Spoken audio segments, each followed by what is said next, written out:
네, 생명존중 9주차 강의 2차 시 2교시 시작하도록 하겠습니다.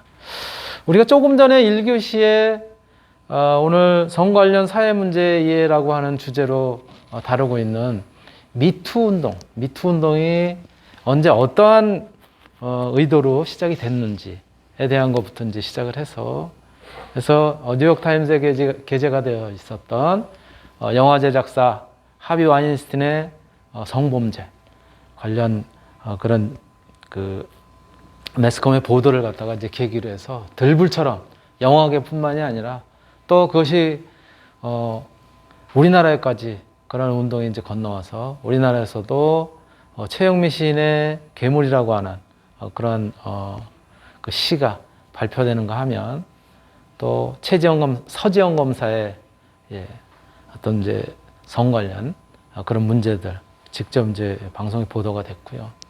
또 그것뿐만이 아니라 이제 문단 또 연예계 그리고 거의 끝부분에서는 정치권에서까지 이렇게 우리 사회에 성 관련 문제인 미투의 문제들이 만연해 있었다라고 하는 얘기를 같이 살펴봤습니다.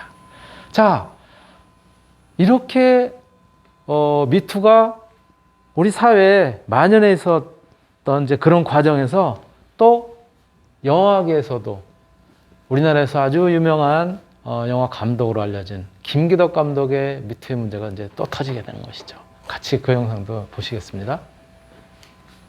이번엔 영화계 거장 김기덕 감독을 향한 미투입니다. 여배우들의 충격적인 증언이 쏟아졌습니다. 촬영 현장에서 김 감독뿐 아니라 배우 조재현 씨에게도 성폭행을 당했다고 주장했습니다. 김 감독은 입을 닫고 있습니다. 박소영 기자입니다. 김기덕 감독에게 성폭력을 당했다고 주장하는 여배우들이 입을 열었습니다. 배우 A씨는 2013년 영화 촬영을 앞두고 김기덕 감독이 다른 여성과 셋이서 성관계를 맺자고 했다고 말했습니다. A씨는 도망치듯 빠져나왔지만 김 감독이 나를 못 믿는 배우와 일할 수 없다며 해고 통보를 했다고 주장했습니다. A씨는 김 감독을 고소했지만 법원은 폭행 혐의만 인정했습니다. B씨는 김 감독이 카페에서 오디션을 2시간 하는 중 성적인 이야기만 했다고 털어놨습니다.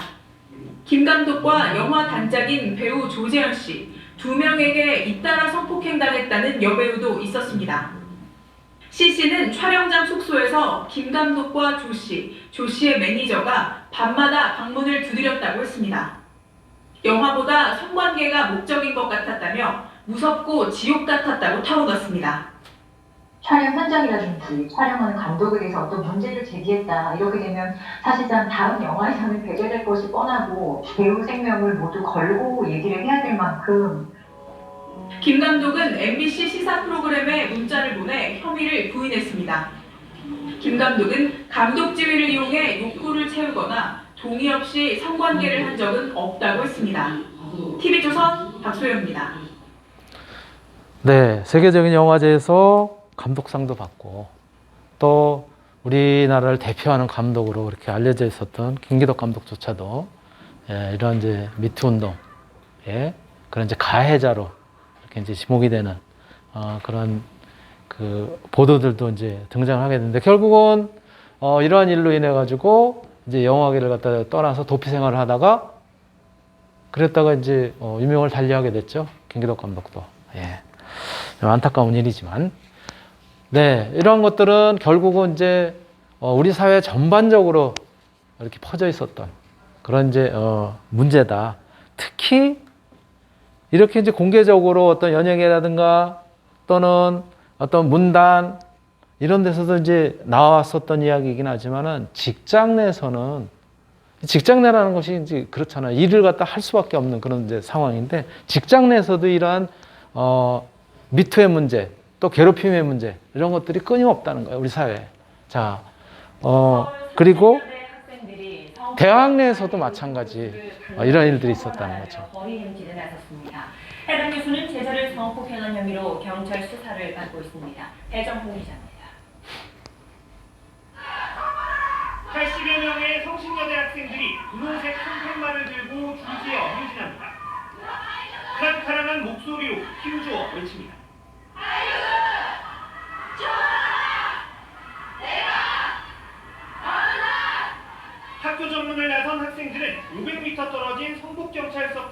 행진을 벌였습니다. 학생들은 미투 폭로가 나온 교수를 처벌해달라고 요구했습니다. 한 졸업생은 지난해 사학과의 한 교수가 자신을 성폭행했다고 주장했습니다. 아무것도 모르고 곱게 자란 애들을 보며 망가뜨리고 싶다고 말하고 다니는 사람이 스승이라며 존경받고 학생들을 가르치는 일이 있어서는 안 된다고 생각했습니다. 대학 측 조사에 따르면 이 교수에게 성폭력 피해를 당한 학생들이 더 있는 것으로 알려졌습니다. 경찰이 학교 측의 고발로 수사에 나선 가운데 해당 교수는 취재진의 연락을 받지 않았습니다. 성신여대에선 서비스 디자인공학과의 한 교수도 제자를 성희롱한 의혹으로 대학 측의 조사를 받고 있습니다.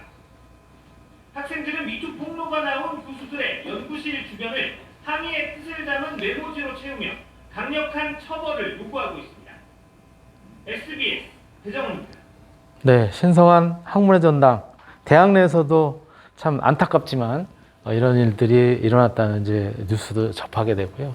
또 조금 전에도 말씀드렸지만은 직장 내에서도 끊임없이 지금도 아마 지속되고 있을지도 몰라요. 물론 사회적인 그런 이제 분위기 이런 것들이 많이 달라지고 그래서 조금은 좀 변화가 있겠지만 여전히 직장 내 괴롭힘 또 성 관련 문제들 이런 것들이 지속되고 있다는 거죠. 그래서 직장 내에서 보통 보면은 성희롱 피해자 10명 중 6명이 드러내놓고 이야기를 하지 못하는 이유 중에 또 하나가 이야기를 하고 또 드러내놓고 그러게 되면 한 10명 중 6명이 불이익을 갖다 당한다는 거예요. 그걸로 인해 가지고. 그래서 이렇게 쉽게 드러내놓고 이야기도 못하고 있는 그런 것이 이제 현실이라고 이야기를 하고 있고요. 또 이러한 것들은 결국은 입증을 하는 과정에서 피해자에게 그 입증 책임을 갖다 떠넘기는 이러한 이제 사회적인 그런 이제 구조적인 문제도 있다는 거죠. 그러니까 더 이상 드러내놓고 이야기하기도 쉽지 않은 그런 것들이 우리 사회에 이제 만연해 있고요. 그런데 이런 이제 성 관련 문제뿐만이 아니라 직장 내에 여러 가지 괴롭힘이라든가 이런 것들을 포함해서 이게 사실은 단순히 그러한 직장 내 또는 그 집단 내에서만의 문제냐? 그렇지 않다는 거예요. 이거는 결국은 모두의 문제라는 거죠. 모든 걸 알면서도 방관했었던 사람들 역시 책임을 갖다 회피할 수 없다는, 즉 방관자가 아닌 공범자다라고 하는 그런 부분을 갖다가 우리가 인식을 해야 될 필요성이 있다라고 하는 부분을 갖다 이제 말씀을 드리고요. 또 이게 불과 이제 우리 작년 얘기인가요? 그쵸? 조금 전에 말씀드렸듯이 2017년 후반부부터 미국에서 이제 일어나기 시작해가지고 2018년 우리나라를 떠들썩하게 했었는데 작년 2021년이죠. 이런 일이 있죠. 그럼에도 불구하고 없어지지 않고 우리 부산시장, 오거돈 시장도 이 문제로 연관이 돼가지고 그만두게 되죠. 오거돈 부산시장이 성추행 사실을 시인하고 임기 도중 전격 사퇴했습니다. 오 시장은 기자회견을 통해 집무실에서 일어났던 성추행에 대해 잘못을 인정하고 시장직에서 물러난다고 밝혔습니다. 이희석 기자의 보도입니다. 이달 초 업무 시간 오거돈 시장 수행비서의 호출을 받고 집무실로 갔다 성추행을 당했다는 것이 피해 여성이 밝힌 사실입니다. 이 여성은 즉시 부산 성폭력 상담소에 상담을 요청했고 상담소 측은 2차 피해 방지를 위한 요구사항을 부산시에 전달했습니다. 부산시가 오 시장의 성추행 사실을 인정하자 피해 여성은 오 시장의 사과와 시장직 사퇴를 요구했습니다. 피해 여성은 또 이 문제가 정치적으로 이용되는 것을 원치 않는다고 밝혔습니다. 정치권에 어떤 외압과 회유도 없었으며 정치적 대상과도 전혀 무관함을 밝힙니다. 오거돈 시장은 기자회견을 통해 5분 정도의 짧은 면담 과정에서 불필요한 신체 접촉을 했고 이것이 해서는 안 될 강제추행으로 인정될 수 있음을 깨달았다고 말했습니다.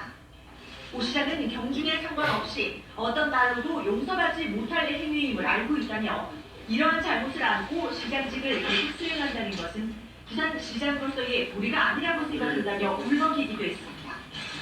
정상적인 시정 운영이 될 수 있도록 하기 위해서는 모든 허물을 제가 짊어지고 용서를 구하면서 나가고자 합니다. 취임 2년을 두 달이 앞두고 벌어진 단체장의 불명예 퇴진에 지역사회는 요동치고 있습니다. 보궐선거가 치러지는 내년 4월까지 부산시정은 공백을 피할 수 없게 됐습니다. KBS 뉴스 이희슬입니다. 그래도 그나마 다행 아니에요? 사회적인 문제들이 이렇게 이제 인식이 바뀌면서 자기의 그런 어떤 책임 이런 것들을 스스로 인정하고 물러났다고 하는 그런 데서는 그래도 큰 의의를 갖다가 찾을 수 있다고 보여지고요. 근데 이 사건이 있고 얼마 또 지나지 않아서 이제 어떤 문제가 터집니까? 서울시장 박원순 시장의 문제가 또 터지죠. 연결식이 끝난 뒤 박 시장을 성추행 혐의로 고소했던 전직 비서 측의 기자회견을 열었습니다. 4년여 동안 지속해서 성추행을 당했다면서 거대한 권력 앞에서 자신을 지키기 위해 법의 보호를 받고 싶었다고 말했습니다. 박희재 기자입니다. 고 박원순 전 서울시장의 발인이 이루어진 날 전 비서 A씨 측이 공식적으로 입장을 밝혔습니다. 법률 대리인은 A씨가 지원하지 않았는데 갑자기 시장 비서실 근무 통보를 받았고 비서로 일한 4년 동안 지속해서 성추행이 이루어졌다고 말했습니다. 범행이 발생한 장소는 시장의 집무실 그리고 시장 집무실 내의 침실 등이었습니다. 상세한 방법은 말씀드리기가 어렵습니다. 괴로움을 호소하며 당시 비서관에게 일터를 옮겨달라고도 요청했지만 소용이 없었고 이후 다른 부서로 발령난 이후에도 추행은 이어졌다고 주장했습니다. 이런 범행이 발생한 시기는 비서직을 수행하는 4년의 기간 그리고 피해자가 다른 부서로 발령이 난 이후에도 지속되었습니다. 4년여 만에 고소를 결심한 이유도 언급했습니다.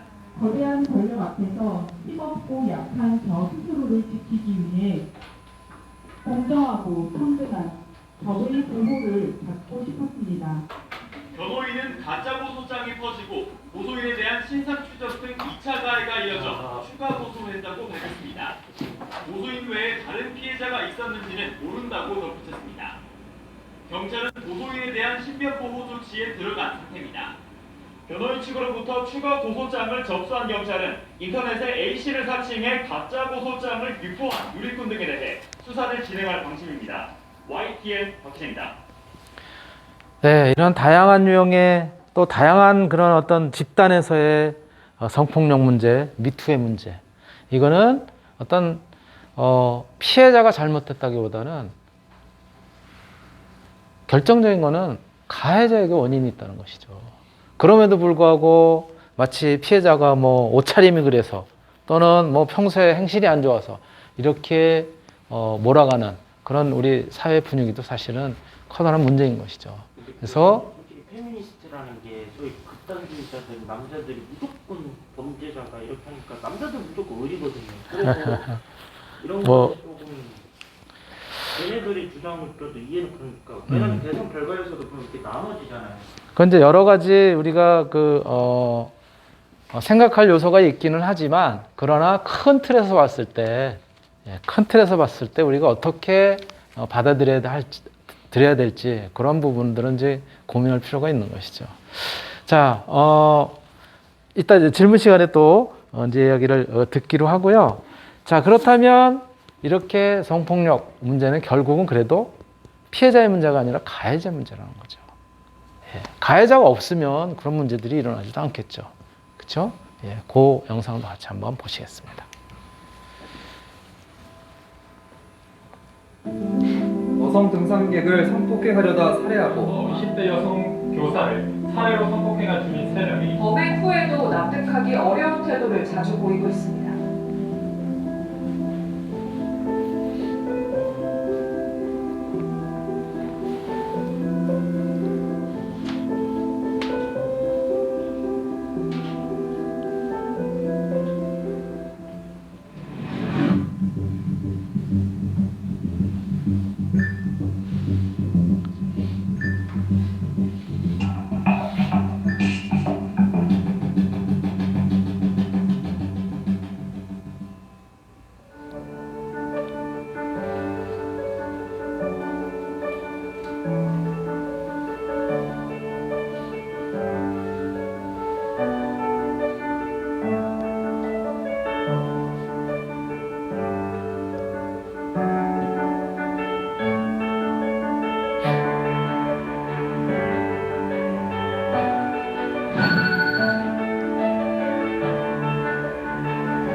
네, 성폭력의 원인은 피해자에게 원인이 있는 것이 아니라 가해자가 문제다라고 하는 점 우리가 다시 한번 생각해 볼 때고요.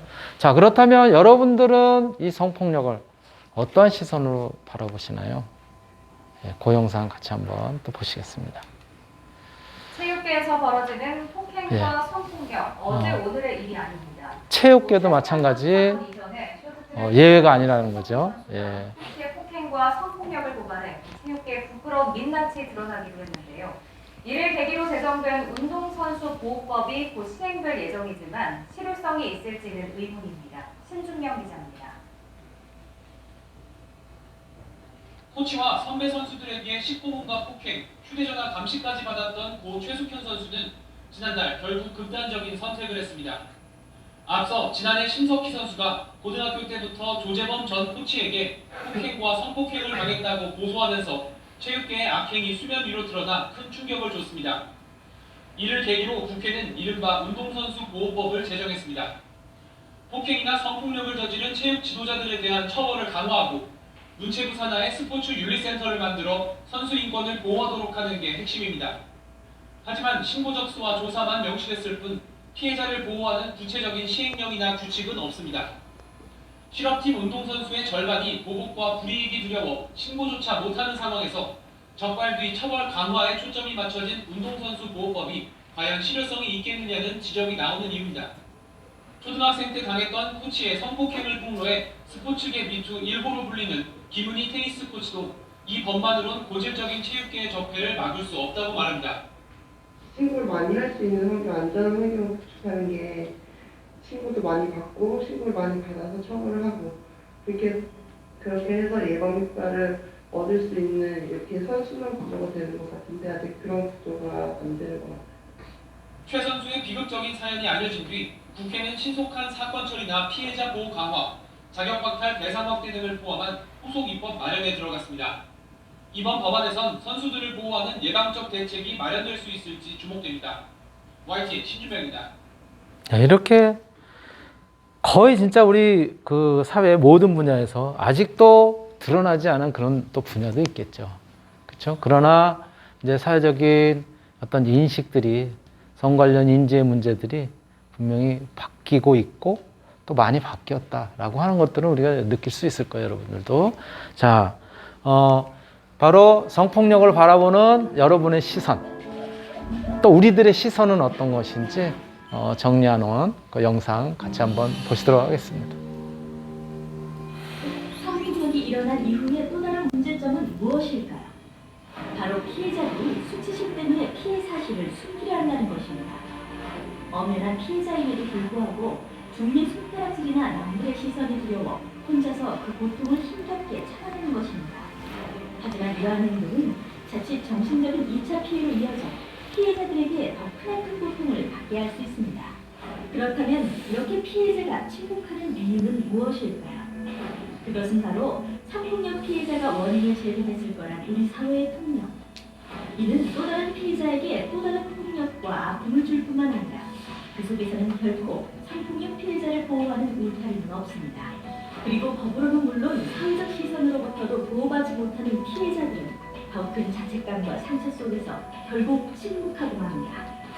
그리고 피해자의 침묵은 성폭력 사건의 악순환을 불러일으킵니다. 피해자가 침묵하면 가해자를 처벌할 수 없고 가해자는 책임을 지지 않게 됩니다.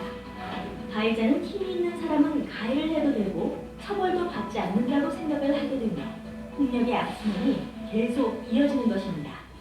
타인의 성폭력 사건을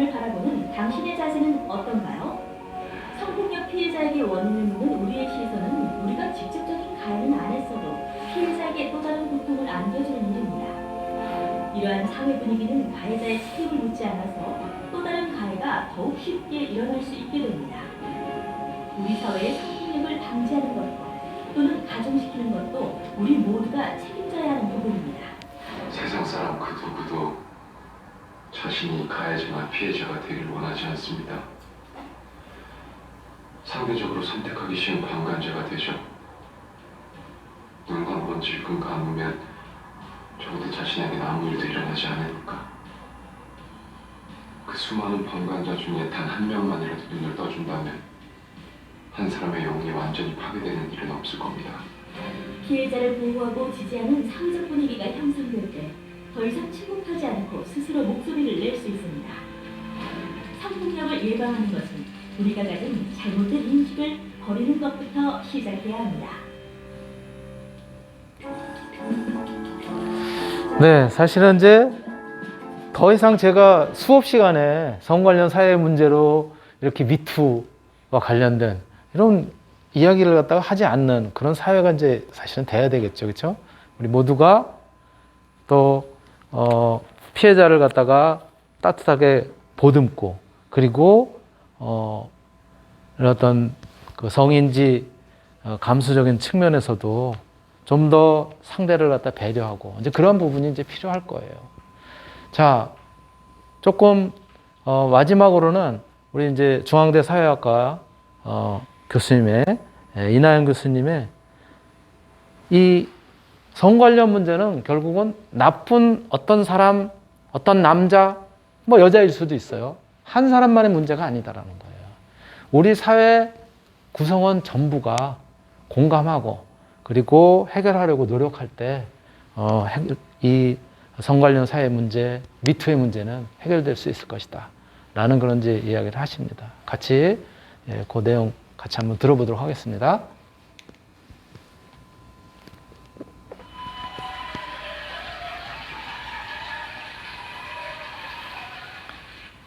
네, 제가 사실 지난 2달간 굉장히 많은 전화와 회복 메시지를 받고 있는데요.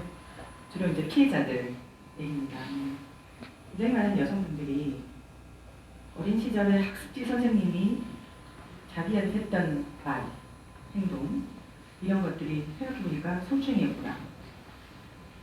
직장에 갈 때, 학교에 갈 때, 등하굣길에서, 버스에서, 지하철에서 수많은 사람들에게 성추행을 당했더라. 이런 얘기를 하고 계십니다. 사실 오늘은 미투 운동의 의미에 대해서 좀 우리가 얘기를 해요. 가장 최근에 있었던 이 미투와 관련된 사람들 혹시 기억하고 계세요? 네, 2016년 강남역 살인 사건을 기억하십니다. 네.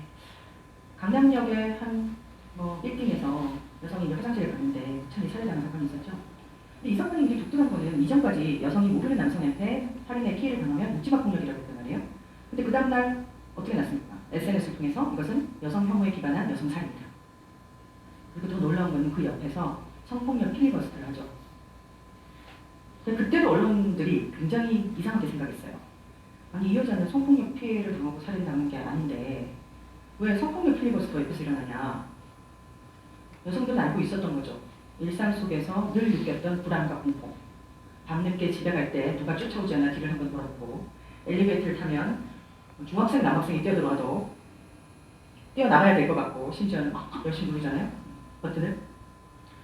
내가 나이가 들었든 어리든 어떤 집에 있든 상관없이 왜 나는 불안해하고 공포스러웠을까? 이게 남성 중심 사회에서 여성이 느껴야 되는 이 차별 구조 속에서 각인된 공포 같은 것이죠. 그 얘기를 했다는 게 굉장히 놀라웠고요. 그 이어서 이제 우리가 샵 붙여서 문단 내 성폭력, 영화계 성폭력, 사진계 성폭력, 사실 미투 운동이 이미 시작됐습니다. 자, 그 과정에서 이제 표정 검사의 자기 경험의 고발, 폭로가 결국은 어떻게 보면 기폭제가 된 거죠. 자, 그러면 이제 우리는 다시 아까 언론에서 했던 얘기로 돌아가서 많은 사람들이 결국 이게 특정한 악마 같은 남자의 문제냐 혹은 성적 욕망을 자제하지 못한 남성의 문제냐. 그래서 우리가 언론에서 보면 성추문, 성비위, 욕망을 자제하지 못해 이렇게 쓰잖아요. 정말 그럴까? 만약에 특정 개인 악마 같은 남자의 문제라면 이건 나같이 착고 평범한 남자하고는 거리가 멀죠. 구조적 문제가 아닙니다. 그 남자만 하나 처단하면 됩니다. 종신형을 살리면 됩니다. 그렇지만 사실은 오랫동안 여성들이 성폭력의 문제는 성별관 권력관계에서 발생한다. 권력형 성폭력에 대해서 핵심적인 게 성별 권력관계다. 이런 얘기를 하죠. 네. 그러면 또 남성들이 질문합니다. 성별 간에 무슨 권력관계가 있단 말이냐? 성별 간에 어떤 유계적 관계가 있냐? 우리 사회는 이미 성평등이 이루어졌다. 역차별이다. 여자친구 무서워서 벌벌 떨고 무슨 생일날만 되면 뭐 선물해 주느라고 내가 힘들어 죽겠는데 성차별이 어디 있단 말인가? 이렇게 얘기하죠. 네. 그럼 진짜로 그런지 한번 볼까요? 우리 사회가 어느 정도로 견고한 성차별 구조 속에 있는지 좀 몇 개만 보도록 하겠습니다. 성별 임금조차 잘 아시죠? 네. 거의 36에서 37. 남자가 40을 벌 때 여자는 얼마 번다고요? 예, 6,700원, 6,500원, 6,600원 이렇게 봅니다. OECD에서 뭐 압도적 꼴찌입니다. 그래서 임금 수준 좀 자세히 들여다보면 월평균 임금 수준과 시간별 임금 수준이 또 굉장히 낮습니다. 남성에 비해서. 자, 이게 보면 이제 우리가 노동시장 참여율도 얘기하는데요. 한참 우리 사회에서 저출산 문제가 사회의 문제가 될 때 대학자들도 여성들의 경제적 참여율이 높아지니까 아이도 안 낳고 그러니까 대책은 네, 집에 있어야 됩니다. 가방 끈 긴 여자들이 시집도 안 가고 애도 안 나니까. 자, 그렇게 얘기하는 사람들이 있었죠. 그래서 저출산 지도도 그려주시고. 네. 경제 참여율이 높아졌다고 하는데 정말 높아졌나? 저 어릴 때 이제 배운 기억이 있는데 중학교 1학년 때 충격적인 경험은 M자리 복수는 저개발 국가에서 여성들이 사회주의가 낮을 때 나오는 전형적인 복수이다. 왜냐하면 임신 출산을 통해서 여성이 사회활동을 중단하기 때문에. 그 U자형 복수는 성직 국형이다. 이게 시험 찾으셨죠? 네. 우리나라는 지난 30년간 M자형이 전혀 U자형으로 변하지 않았습니다. 조금 옮겨갔습니다. 나이가. 20대 중반에서 30대로. 경제 참여도 굉장히 낮지만 실제로 경제 노동시장에 참여한 여성들도 비정규직에 시달리죠. 이코노미스트에서 항상 이제 매년 세계에서 가장 여성이 일하기 힘든 나라는 이렇게 나와요. 네, 매년 우리나라가 넘버원입니다. 그걸 우리가 이제 유리천장 지수라고 하죠. 여성들은 사실은 사회에 나가서 성별 고정관념 때문에 수평적으로도 분리되어 있지만 올라가려고 할 때 굉장히 많은 장애물이 있습니다.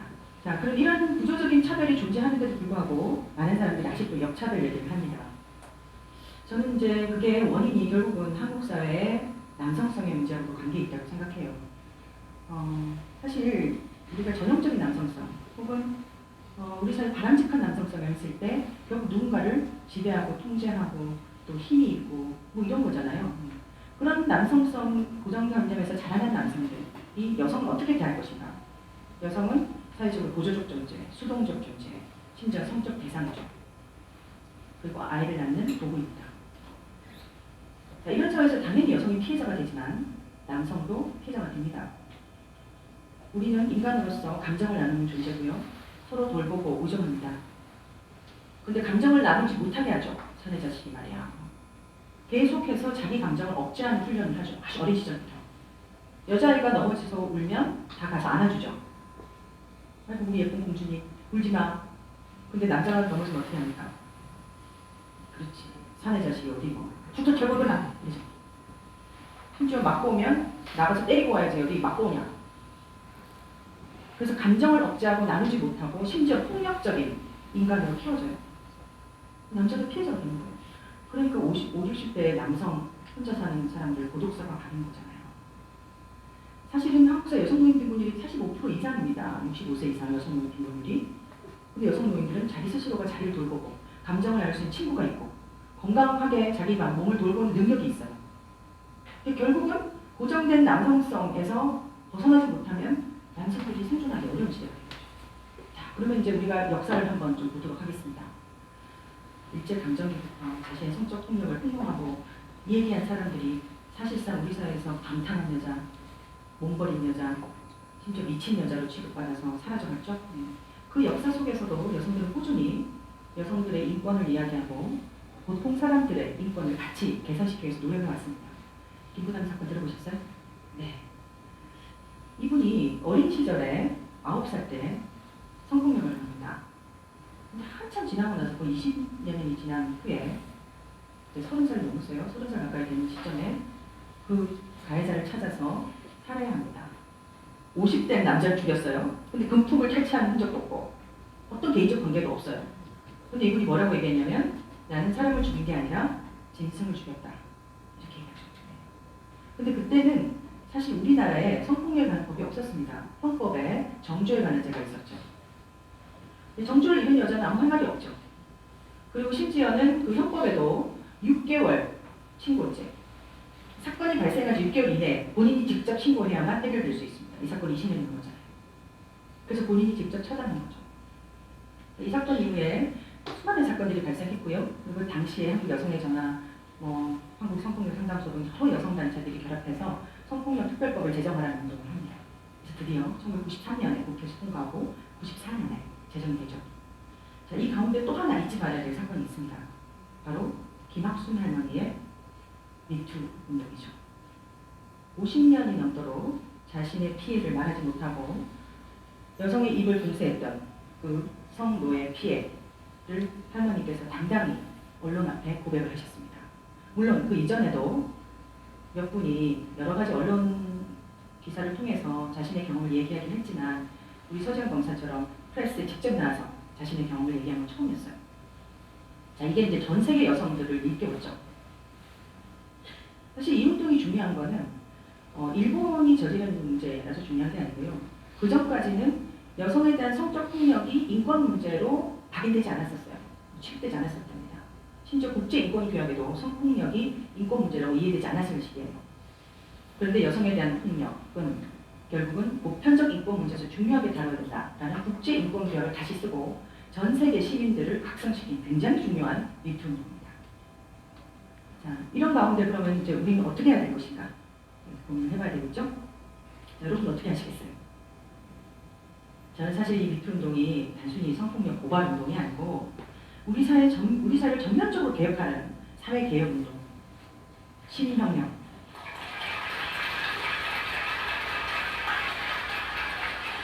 진정한 촛불 정신의 완성, 혹은 제2의 민주화 운동 이렇게 얘기할 수 있을 것 같아요.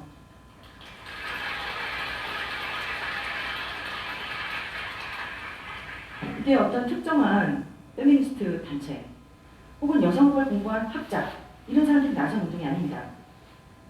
일상 속에서 자신의 경험을 돌아보고 심지어 무의식 속에 꾹꾹 눌렀던 이야기, 차마 부끄러워서 수치스러워서 뭔지 몰라서 말해도 소용이 없을 것 같아서 혹은 말했을 때 자기가 꽃뱀이 될 것 같아서 말하지 못했던 수많은 경험들이 지금 여러분의 가슴 속에서부터 터져나오고 있는 겁니다.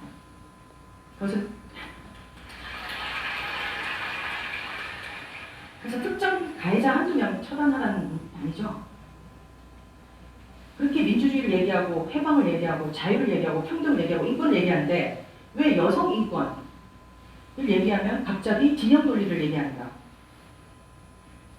그래서 다시 여성의 문제를 돌리는 펜스롤을 얘기하는가? 펜스롤은 사실 우리 사회에 오랫동안 있었죠. 아까 여성 경제 참여율 보셨잖아요. 그게 펜스롤 아닙니까? 남녀 7세 부동석 오랫동안 있었죠. 여성을 공적 영역에서 배제했던 역사, 여성을 사람이 아닌 성적 대상으로만 여겼던 역사, 거기서 여성들은 여성의 문제일 뿐만 아니라 사실은 다른 소수자, 약자의 문제라고 인지하고 계속해서 변화시키는데 노력해왔습니다. 자, 이제 여러분들 결단을 내리셔야 될 때가 왔습니다. 사회적 약자로서 여성이 자신의 권리를 얘기하고 인권을 얘기할 때 여성의 문제만 해결되는 것이 아니라 사실은 그 혜택은 다른 소수자, 약자에게도 봅니다. 물론 남성들도 혜택을 봅니다.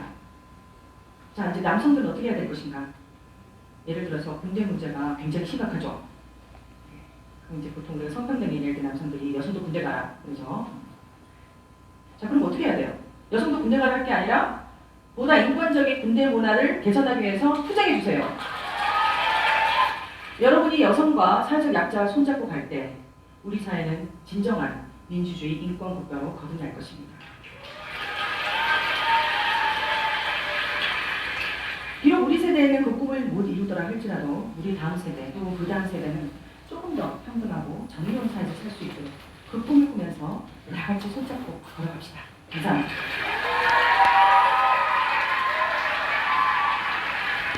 네, 잘 들으셨습니까?